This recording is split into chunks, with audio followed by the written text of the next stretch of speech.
Finally, if you don't know your rudiments, learn them.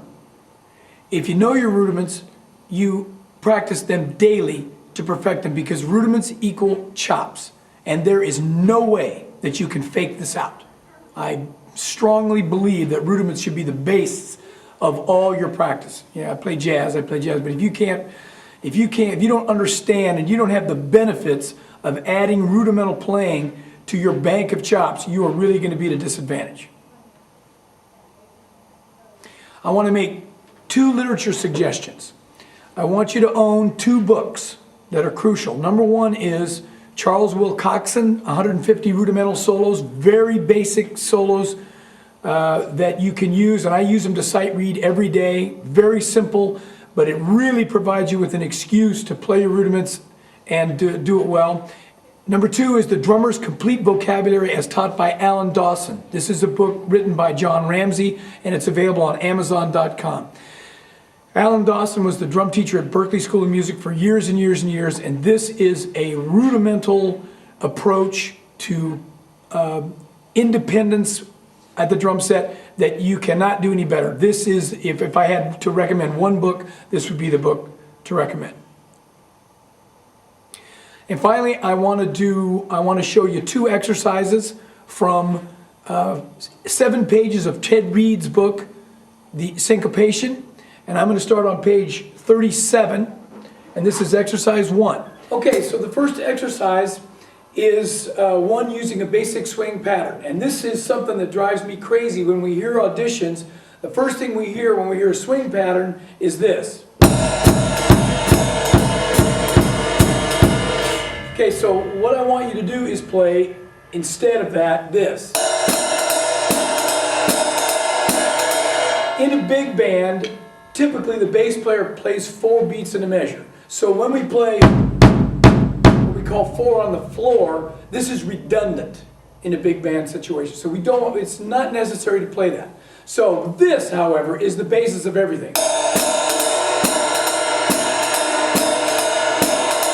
You notice that the hi-hat is on 2 and 4. Also, the largest note on the cymbal is on 2 and 4. We know that as a backbeat. All right, so having said that, then I have 7 pages of rhythmic figures. And I'm going to play those rhythmic figures in exercise 1. You're going to get 2 exercises. Exercise 1 is just playing the snare drum in a swing style. And a swing style basically means that 2 eighth notes equals the first and third note of an eighth note triplet. So we don't play 1 and 2 and 3 and 4. We play 1. Because it's in a shuffle or a swing style. So this sounds basically like this. And of course, once you get this down, should you use a metronome? Absolutely, but you don't have the metronome click every quarter note. You have it click every 2 and every 4. Which is very difficult to do. It'll drive you crazy because the metronome is always right.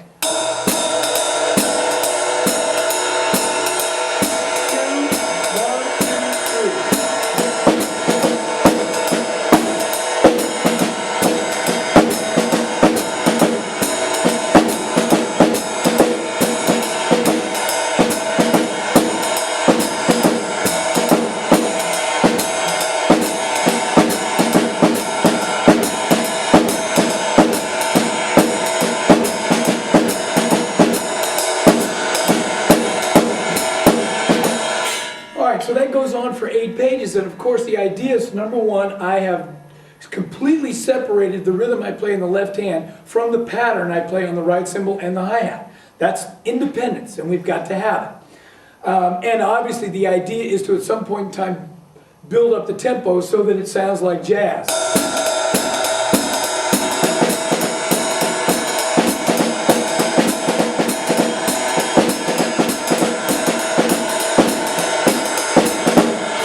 It swings. So actually you're playing swing in time. The other thing is you are reading figures.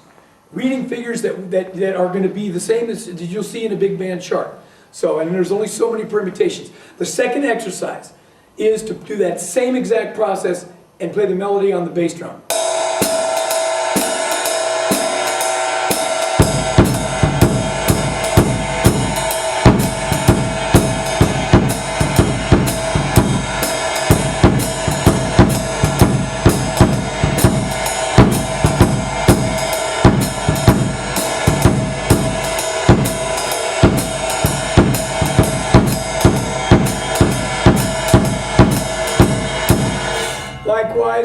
eventually build up some speed.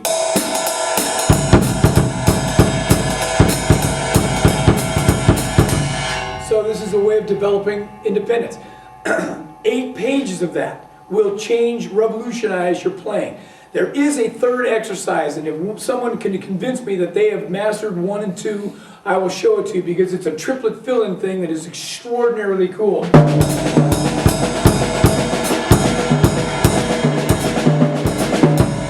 And I dare you to get those first 2 things done so that you can get to exercise number 3.